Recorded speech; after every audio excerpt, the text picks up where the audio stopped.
Salut à tous, petite vidéo pour faire suite au mail que vous venez de recevoir concernant vos 6 prochaines semaines d'entraînement. Donc les 6 dernières semaines avaient pour objectif de vous tester en gymnastique, en haltéro et tester vos capacités, que ce soit en endurance musculaire ou en cardio durant les WOD. Maintenant qu'on sait à peu près où on en est, il est maintenant temps de progresser sur tous les éléments du CrossFit. Donc on ne pourra pas vous faire progresser partout chaque cycle, il y a juste beaucoup trop d'éléments. Évidemment, on va continuer à toucher à tout, mais chaque cycle va avoir plusieurs thèmes et on mettra le focus sur plusieurs éléments. Les 3 éléments sur lesquels on va se concentrer durant les 6 prochaines semaines, donc à partir du 17 février, seront les tractions strictes, le back squat et la technique en haltéro sur le clean, principalement power clean et squat clean. On va pour autant évidemment pas délaisser les autres éléments, donc vous aurez sur les 5 jours du lundi au vendredi un 4e jour qui portera sur le snatch, donc ce sera avec des dumbbells ou des snatch ou des barbells pour ne pas délaisser le mouvement, et un 5e jour où on proposera peut-être un WOD en équipe, un WOD long, un WOD au poids du corps pour varier constamment vos entraînements. Concernant les tractions, vous aurez toujours un niveau 1, un niveau 2 pour ceux qui maîtrisent les tractions, pour ceux qui ne maîtrisent pas encore. Et à travers 6 semaines d'évolution, à travers des différents tempos, différents exercices, vous serez à nouveau testé sur votre max de traction stricte ou pour voir si vous arrivez à en passer avec un élastique ou pas pour constater une progression s'il y en a eu. Deuxièmement, ce sera donc le back squat.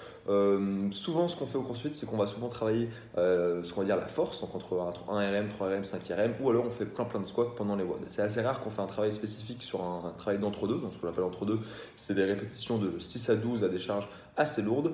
Et donc c'est ce qu'on va faire pendant 6 semaines pour faire progresser à la fois pour vous préparer pour un cycle de force qui va venir un petit peu plus tard, mais également pour que vous soyez plus à l'aise pendant les WOD sur les front squats, les thrusters, etc.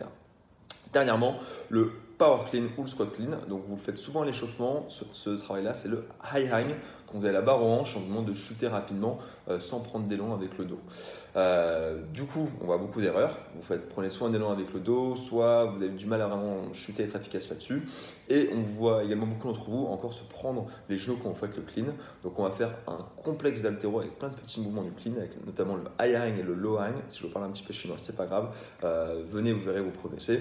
Et en gros, le but, c'est de vous faire progresser durant la chute et sur le tirage. Ceux qui maîtrisent tout ça, du coup, vous pourrez aller de plus en plus lourd sur les 6 semaines et évidemment travailler, pourquoi pas, vos front squats, vos forces en vous redressant si c'est une faiblesse. Mais pour les autres, pour 90% d'entre vous, ce sera surtout un travail technique pour perfectionner tous ces éléments-là. Pour finir, pour les WOD spécifiques, ceux qui viennent souvent à la gym, vous aurez un travail de HSPU strict le lundi, du gainage le vendredi, et il y aura toujours un WOD de poids du corps, que ce soit le lundi ou le vendredi. Et pour l'haltéro, ce sera un travail de split jerk, c'est un mouvement qu'on fait pas trop. Donc si vous êtes friand des mouvements d'haltéro, découvrez de nouveaux skills, je vous invite à venir à ce moment-là. Donc vous avez compris, pendant 6 semaines, tous les outils sont là pour vous faire progresser, à vous de venir régulièrement.